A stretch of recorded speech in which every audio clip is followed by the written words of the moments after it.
So sa first regular season game matchup ng Warriors kontra Minnesota Timberwolves, nananatiling healthy ang lineup ng Dubs at para naman sa Minnesota, out si Jaylen Clark at Jordan McLaughlin dahil sa MCL sprain.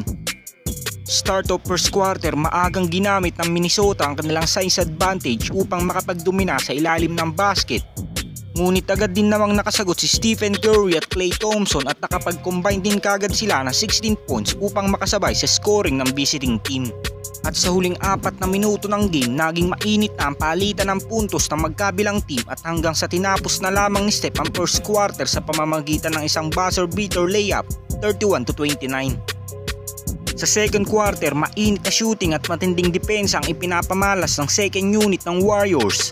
At napalobo din nila agad sa 8 ang kanilang kalamangan, ngunit agad din namang nakasagot dito ang visiting team at sa pangungunayan ni Naz Reid at Alexander Walker. At sa huling 4 na minuto ng second quarter, nakagawa ng 13 tutura ng Minnesota at dahil nga yan kay Ant-Man. Ngunit palag-palag pa rin ang ating 2-time MVP matapos nitong habulin ang kalamangan ng Minnesota 54-51. Ang ating 2-time MVP ay mayroon ng 18 points, 4 rebounds at 3 assists at 9 points, 4 rebounds kay Dario Saric at tag 5 points naman si Klay Thompson at Draymond Green.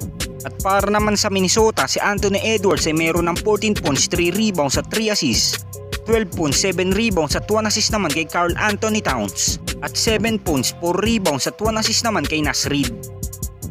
At patungong second half, sinusubukan ng Warriors na kontrolin ang game, ngunit laging may sagot dito si Karl Anthony Towns at Anthony Edwards at agad din nilang pinalobo sa 16 puntos ang kanilang kalamangan at wala talaga ditong nagawa ang Golden State Warriors, kaya naman natapos na lamang ang third quarter na malaki-laki na ang hinahabol ng Dubs 73-89.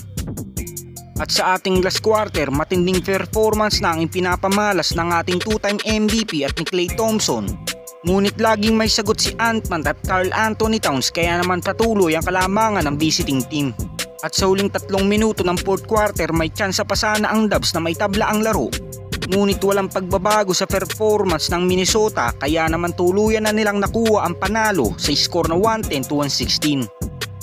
Ang Golden State Warriors dito ay pinangunahan ng 38 points, 5 rebounds at 3 assists ni Stephen Curry at 16 points, 5 rebounds at 3 assists naman kay Klay Thompson at 11 points, 10 rebounds at 1 assist naman kay Dario Saric. At para naman sa Minnesota, si Anthony Edwards ay nakapagtala ng 33 points, 6 rebounds at 7 assists at 21 points, 14 rebounds at 3 assists naman kay Karl Anthony Towns at tag 10 points naman si Naz Reid at Alexander Walker.